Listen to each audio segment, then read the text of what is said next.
Decoration করে যাই বলতো ওকে একটা পোর্ট্রেট আঁকে কেমন হয়? ডক্টর সর্বপল্লী রাধাকৃষ্ণনের পোর্ট্রেট আঁকলে এই আইডিয়াটা কিন্তু বেস্ট হবে। হ্যাঁ দেখে ফেলো। কি রে জাস্ট ডেকোরেশনের জন্য পোর্ট্রেট আঁকছিস?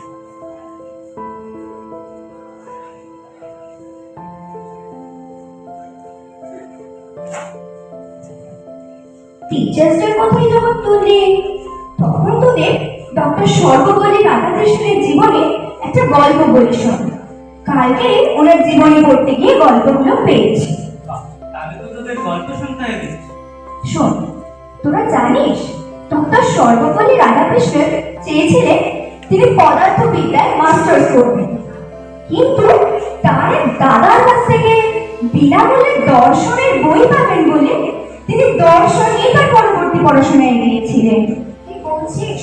যে মানুষটির দর্শন নিয়ে পড়ার ইচ্ছেই ছিল না, তিনি কিনা ভারত তথা বিশ্বের অন্যতম দার্শনিক?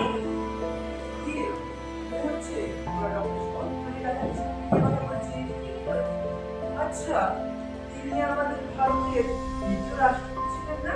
হ্যাঁ, জানিস তাকে নিয়ে কিন্তু একটা দারুণ ঘটনা রয়েছে। 1921 সালে মাইসোরের মহারাজা কলেজে তিনি বিদায় সম্বর্ধনা নিতে গিয়েছিলেন। তখন সেখানকার ছাত্ররা তাকে ঘোড়ার গাড়ি করে পৌঁছে দিতে বলে, কিন্তু তিনি গাড়িতে উঠে বসলেও দেখেন সেখানে কোনো ঘোড়া ছিল না। তখন কি হয়েছিল জানিস? তার সেই গাড়ি কিন্তু তার ছাত্ররা টেনে নিয়ে গিয়েছিল। আর একটা ঘটনা তোরা শুনবি? ডক্টর সর্বপল্লী রাধাকৃষ্ণন আমেরিকা এবং সোভিয়েত ইউনিয়নের মধ্যে ঠান্ডা যুদ্ধ চলার সময় সোভিয়েত ইউনিয়ন গিয়েছিলেন ভারতের সাথে সোভিয়েত ইউনিয়নের সুসম্পর্ক স্থাপনের জন্য। সেখানে বিভিন্ন আলাপ আলোচনার সময় সোভিয়েত ইউনিয়নের চ্যান্সেলর স্ট্যালিন বলেন, এক হাতে তালি বাজে না, এই যুদ্ধে আমেরিকার যথেষ্ট দোষ রয়েছে। তাহলে তোদের আরে একটা কথা বলিস। এর উত্তরে ডক্টর সর্বপল্লী রাধাকৃষ্ণন কি বলেছিলেন জানিস? তিনি বলেন, এক হাতে যখন তালি বাজেই না, তখন শান্তিপ্রিয় দেশ হিসেবে আপনারা একটা তুলে নিন না। তাহলে আমি আর একটা গল্প বলি। ইনি ছিলেন অত্যন্ত মজার মানুষ। 1962 সালে ভারতের রাষ্ট্রপতি ভবনের আমন্ত্রণে যখন গ্রিসের রাজা পোলে ভারতে আসেন, তখন তাকে সম্মানের সঙ্গে আমন্ত্রণ জানিয়ে তিনি বলেন, আপনি কিন্তু গ্রিসের প্রথম রাজা যিনি ভারতবর্ষের আমন্ত্রণে এসেছেন। আপনারা কিন্তু আলেকজান্ডার কিন্তু আমন্ত্রণে আসেননি। বেশ মজার মানুষ ছিলেন তো। আরেকটা গল্প বলি। ডক্টর সর্বপল্লী রাধাকৃষ্ণন কিন্তু শুধুমাত্র দার্শনিক বা শিক্ষক ছিলেন না, লেখক হিসেবেও অনেক জনপ্রিয়তা লাভ করেছেন। 1933 থেকে 1960 পর 5 বছর তাকে সাহিত্য বিভাগে নোবেল পুরস্কারের জন্য মনোনীত করা হয়, যদিও তিনি নোবেল পুরস্কার পাননি। আরে নোবেল পুরস্কার পাওয়ার কি হয়েছে? তিনি নাইট উপাধি, ব্রিটিশ রয়্যাল অর্ডার অফ মেরিটের সদস্য পদ, টেকনিক্যাল প্রাইজ পেয়েছিলেন ভারতকে বিশ্বের দরবারে এগিয়ে দেওয়ার জন্য। যাই হোক, আজকে ওনার সম্পর্কে অনেক কিছুই আমরা জানলাম। চল এবার আমরা আমাদের ক্লাসে ডেকোরেশন করতে স্টার্ট করি। এই দেশি পোর্ট্রেটটা আঁকা হয়ে এসছে, দেখবি আর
আমাদেরই বন্ধু মেঘনা। এই জন্য একটু রেশমি ম্যামকে স্টেজে আসার জন্য অনুরোধ করব।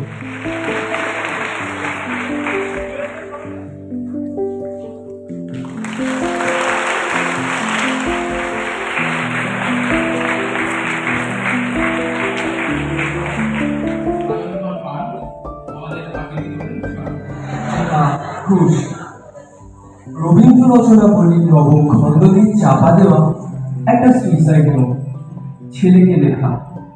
লিখলে হাতে প্লেট নিয়ে বাথরুমে ঢুকেছিলেন মাস্টার মশাই।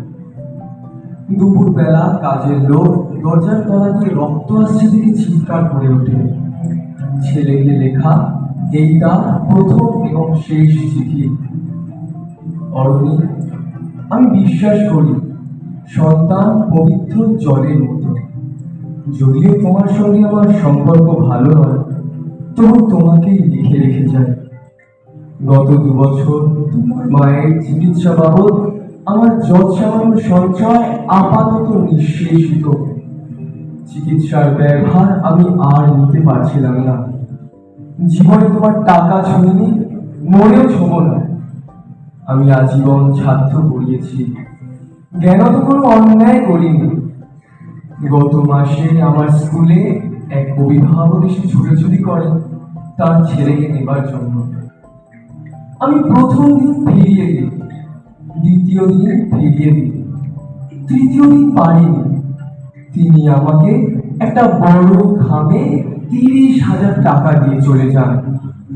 সেই টাকায় এই মাসে তোমার মায়ের চিকিৎসা চলছে।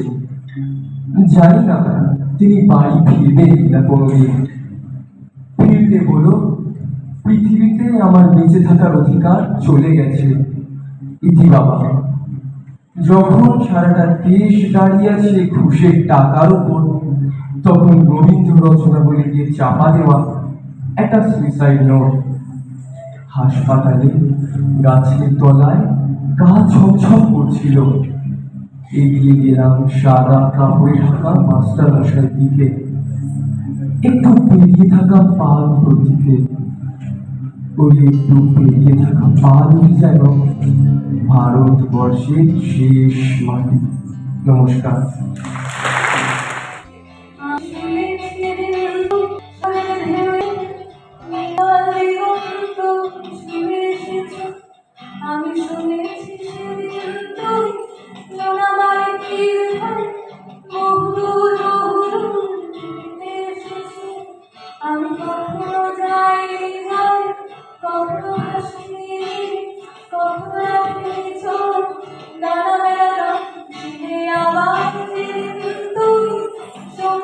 গানে যাবে আমাকেও সাথে নেবে তো আমায় বল নেবে তো আমায় আমি শুনেছি সেদিন নাকি তুমি তুমি তুমি মিলে তোমরা সকাল বলে সভা করেছিলে আর সেদিন তোমরা নাকি অনেক জটিল কথা নবরঙের কথা কথা বলেছিলে কেন শুধু ছুটে ছুটে যাওয়া একে একে কথা বলা নিজের জন্য বাঁচা নিজেকে নিয়ে যদি ভালোবাসা নাই থাকে শুধু একা একা লাগে কোথায় শান্তি পাবো কোথায় গিয়ে পাবো কোথায় গিয়ে আমি শুনেছি তোমরা নাকি এখনো স্বপ্ন দেখো এখনো গল্প লেখো গঙ্গা প্রাণ ভরে মানুষের রচনা করো এখনো ভাবে চলো তোমাদের ভালোবাসা এখনো দোলাতে আস্থা হারানো এই দুনিয়া তোমাদের কাছে এসে দুহাতে পেতেছি আমি দু চোখের মোহরে শূন্যতা দেখি শুধু রাত ঘুমে আমি কোনো স্বপ্ন দেখি না তাই স্বপ্ন দেখো বলে আমি দু চোখে পেতেছি তাই তোমাদের কাছে এসে আমি দুহাত পেতেছি তাই স্বপ্ন দেখো বলে আমি দু চোখ পেতেছি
চলে ভাই ভাষায় সাগরের মানে আমি জীবনের বেলা ভাসাইলাম কেউ না তা জানে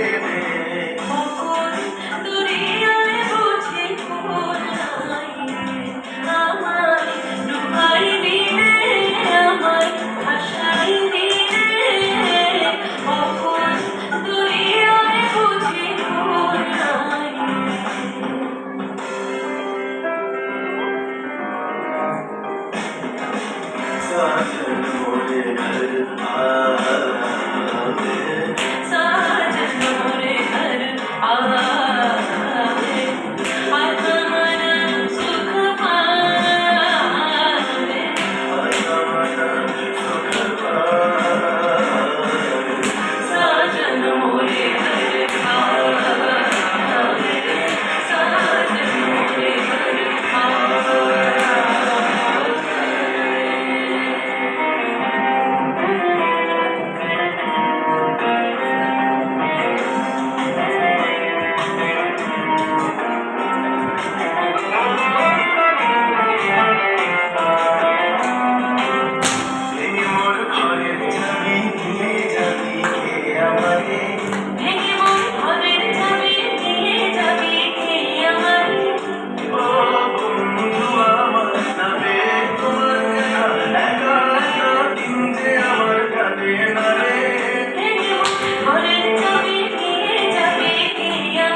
সমাজের বিষয় নিয়ে ভাবনা চিন্তা করা দরকার, সেই নিয়েই আগামী নাটকটা।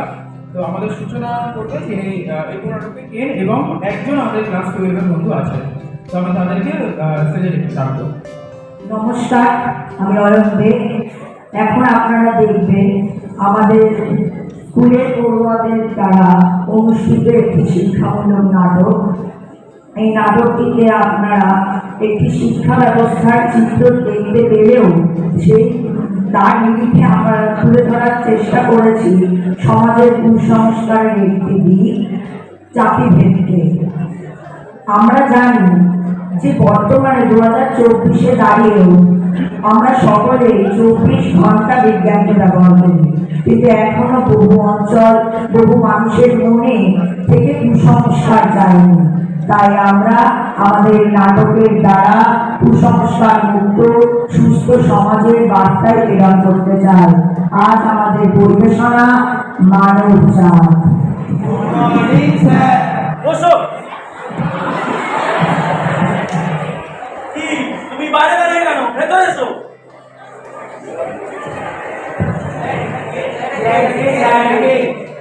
এ আজ থেকে তোমাদের সাথে পড়বে। এ তোমাদের নতুন বন্ধু। এর নাম হচ্ছে মদন পাল।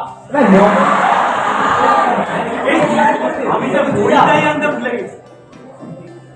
এই মদন, তুমি বসো। তোমরা কেউ দুষ্টুমি করো না, আমি আসছি।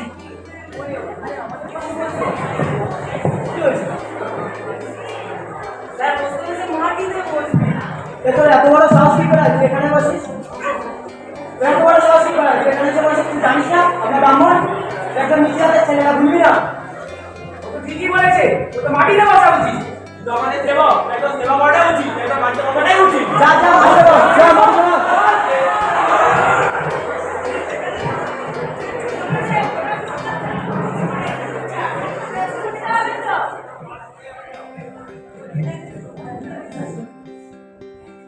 তোর তো সাহস কম না? তুই নিচু হাতের ছেলে আলোচনা করার কাছ থেকে জল খাইছিস কি করে? তুই নিজেকে বারবার আমাদের সাথে ঘুরিয়ে ফেলছিস, তুই জানিস না? ওর জন্য কিন্তু কাছে আমাকে হাত দিতে হলে আমাকে কিন্তু বাড়িতে গঙ্গার জলে স্নান করতে হবে। তুই দেখছি ভগবানের আকাশে চাঁদ ছোঁয়ার চেষ্টা করছিস। কি হচ্ছে? কি এসো? কেউ গিয়ে জায়গায় বসো।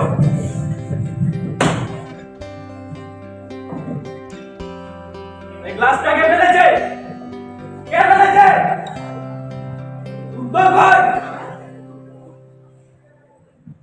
স্যার আমি ফেলেছিলাম। কেন এমন কাজ করলি? স্যার আমি আমার মাথাটা ঠিক করতে পারিনি স্যার। ও আমার একজন নিচু হাতের হয়ে কি করে স্যার আমাদের গ্লাস থেকে জল খাবে? একজন নিচু হাতের ছেলে স্যার, ও বারবার ওটা ভুলে যায়। স্যার আপনি বলুন তো, ওর কি কোনো যোগ্যতা আছে আমাদের সাথে পড়ার? বসো। না তুমি বা বসছো না কেন? আচ্ছা ছেড়ে দাও, আর বলতে হবে না। তা তোদের সমস্যাটাও বুঝতে পারলাম। তোদের সমস্যা জাত নিয়ে, তাই তো? আচ্ছা। তা তোরা জাত দিয়ে কি করবি? জলে গুলে খাবি? না স্যার, স্যার আপনি কি বলতে চাইছেন নিচু জাতে আমাদের সঙ্গে একসঙ্গে পড়াশোনা করবে? তাহলে স্যার আপনি কি বলতে চাইছেন, ও কি আমাদের সাথে একসাথে বলতে পড়াশোনা করবে এবং ও কি আমাদের সমান?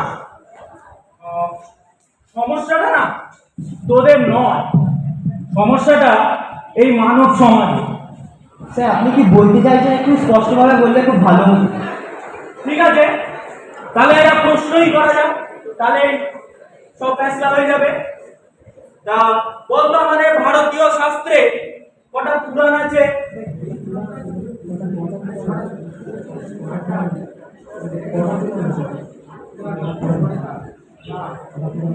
তোরা তো আবার ব্রাহ্মণ, উচ্চ জাত।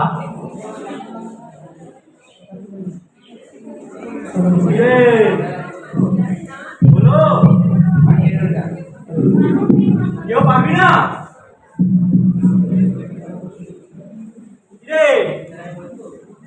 তুমি বলবে? বলো। উত্তরটা ঠিক হয়েছে। ও কি বলে? দেখলি তো, ও তোদের মতো অত উচ্চ জাত নয়, আবার ব্রাহ্মণও নয়। বস।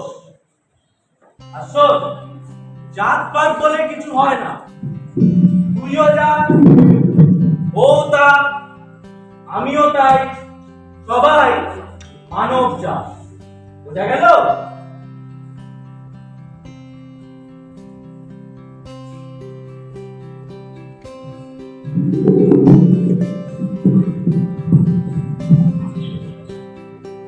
জাতের নামে বজ্জাতি সব, জাত জালিয়া খেলছো জুয়া, ছুলেই তোর জাত যাবে জাত।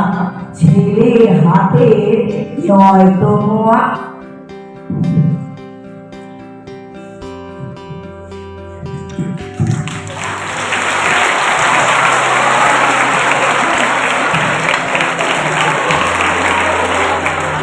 আমি কেনের যারা অভিনয় করলো তাদেরকে আমি একটু ছেড়ে ডাকবো তাদের পরিচয়টা নিয়ে নেওয়ার জন্য। আমার নাম অভ্রজিৎ কুণ্ডু, আমি দশম শ্রেণী ক বিভাগের ছাত্র। আমার নাম আয়ুষ সিং, আমি দশম শ্রেণীর গ বিভাগের ছাত্র। আমার নাম রূপনাথ, আমি দশম শ্রেণী ক বিভাগের ছাত্র। আমার নাম সায়ন মণ্ডল, আমি দশম শ্রেণীর খ বিভাগের ছাত্র। আমার নাম নবনীত ভট্টাচার্য, আমি দশম শ্রেণী খ বিভাগের ছাত্র। আমার নাম পীযুষ পাত্র, আমি দশম শ্রেণীর খ বিভাগের ছাত্র। আমার নাম সুদর্শন, আমি দশম শ্রেণীর খ বিভাগের ছাত্র। আমার নাম মনুষ্য মুখার্জি, আমি ক্লাস 12-এর আর্টস সেকশনের ছাত্র। একটা ভয়ঙ্কর প্রতিবাদের প্রতি জেগে উঠেছে। সেই প্রতিবাদ বহু চেষ্টা করা হয়েছে দমানোর, কিন্তু সে দমানো যায়নি।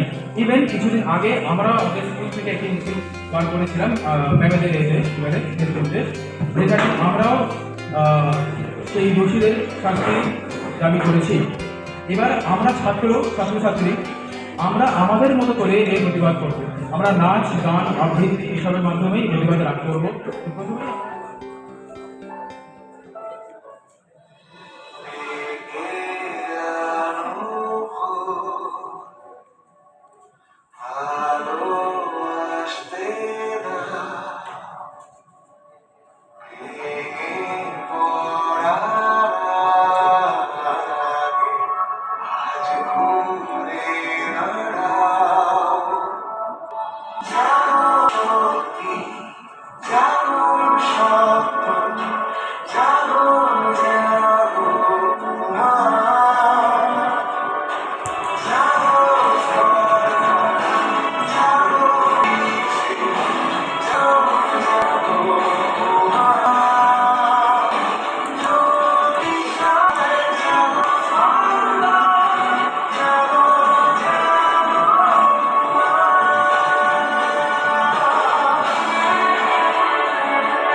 এরপর এই নারী শক্তি নিয়ে আমরা দেখে নেব একটি আবৃত্তি। আমাদের ক্লাস 12-এর দিশা রায় এই আবৃত্তিটি করে শোনাবে কন্যা শ্লোক। নমস্কার, কবি মল্লিকা সেনগুপ্তের লেখা কন্যা শ্লোক। আশ্বিনের এক প্রাগৈতিহাসিক সকালে শ্রীরামচন্দ্র যে দুর্গার বোধন করেছিলেন, স্বর্গের দেবপুরুষগণ যুদ্ধে পরাজিত হয়ে যে রণদেবীকে অসুর নিধনে পাঠিয়েছিলেন, সেই দুর্গার 21 শতকে নারী ক্ষমতায়ন, তার মহাতেজ চিরজাগরুক আগুন হয়ে জ্বলে উঠুক মাটির পৃথিবীর প্রতিটি নারীর মধ্যে। হে মহামানবী, তোমাকে সালাম। মেয়েটির নাম দুর্গা সোরেন বুটেক। মায়ের ছিল না অক্ষর জ্ঞান ছটে। সর্বশিক্ষা অভিযানে পেয়ে বৃত্তি, দুর্গা হয়েছে ইংরেজি স্কুলে ভর্তি। সাঁওতালি গান, ইংরেজি ভাষা বাহাতে, কম্পিউটার শিখেছে ইমেল পাঠাতে। অঙ্কের স্যার ভুল হলে চোখ বিয়োগে গায়ে হাত দেয় পড়া শেখানোর সুযোগে। দুর্গা জানে না কোনটা যৌন লাঞ্ছনা। স্যারটা নোংরা বটে, কথাটা মানছ না। শেষে একদিন স্যারের নোংরা হাতটা মুছড়ে দিয়েছে দুর্গা, মেরেছে ঝাপটা। ওরে অর্ধেক আকাশে মাটিতে শ্যাওলা, আকাশে উড়বে হবে কল্পনা চাওলা। যদি না বিমান ফেরতা দুর্দার, মহাকাশচারী হবেই বটে দুর্গা। বিশ্বায়নে পণ্যায়নে খণ্ড খণ্ড মানচিত্রে, বাংলা বিহার রাজস্থানে সাধারণ নিয়ামস্তুতে, শিক্ষাব্রতে পত্নী ব্রতে, মোহমুদ্রা ধ্বংসমুদ্রা, প্রযুক্তিতে গৃহকর্মে সাধারণ নিয়ামস্তুতে। আমার দুর্গা পথে প্রান্তরে স্কুল ঘরে থাকে। আমার দুর্গা বিপদে আপদে আমাকে মা বলে ডাকে। আমার দুর্গা আত্মরক্ষার শরীর পূর্বে কন্যা। আমার দুর্গা নারী গর্ভে রক্ত মাংস কন্যা। আমার দুর্গা গোলগালে, আমার দুর্গা তরুণে, আমার দুর্গা কখনো ঘরোয়া কখনো আগুন বন্ধু। আমার দুর্গা মেধা পাটেকর, তিস্তা শীতলা মামেরা। আমার দুর্গা মন হয়ে জানে অমাবস্যা রাধেরা। আমার দুর্গা মণিপুর জুড়ে নগ্ন মিছিলে হাঁটে। আমার দুর্গা কাঁদতে হাতুড়ি আউস্থানের মাঠে। আমার দুর্গা ত্রিশূল ধরেছে স্বর্গে এবং মর্তে। আমার দুর্গা বাঁচতে শিখেছে নিজে নিজের সত্ত্বে। আন্দোলনে উগ্রপন্থে, শিক্ষাব্রতে কর্মযজ্ঞে, রান্নাঘরে আতুর ঘরে মা তুঝে সালাম। অগ্নিপথে যুদ্ধ জয়ে, লিঙ্গ সাম্যে শ্রেণী সাম্যে, দাঙ্গা ক্ষেত্রে কুরুক্ষেত্রে মা তুঝে সালাম, মা তুঝে সালাম, মা তুঝে সালাম। নমস্কার।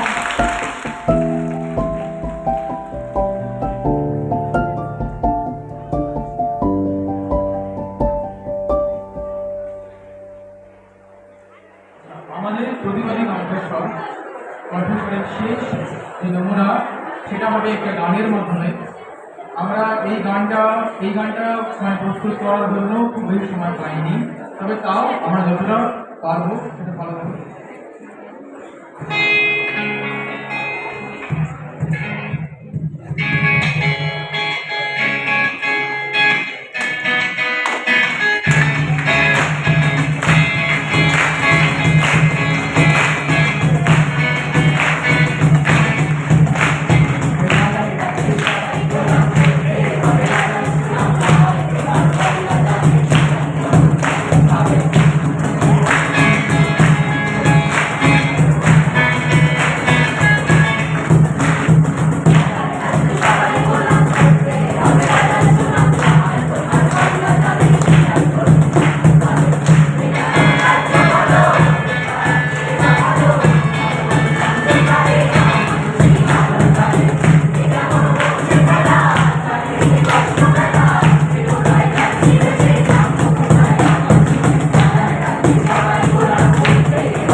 আশীর্বাদে আমরা কিছু গান এবং এই কিছু নাচ আয়োজন করেছিলাম।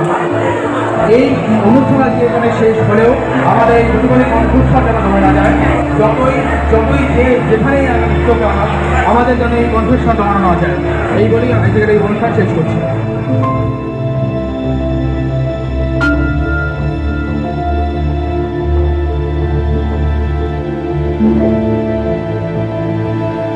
Thank you.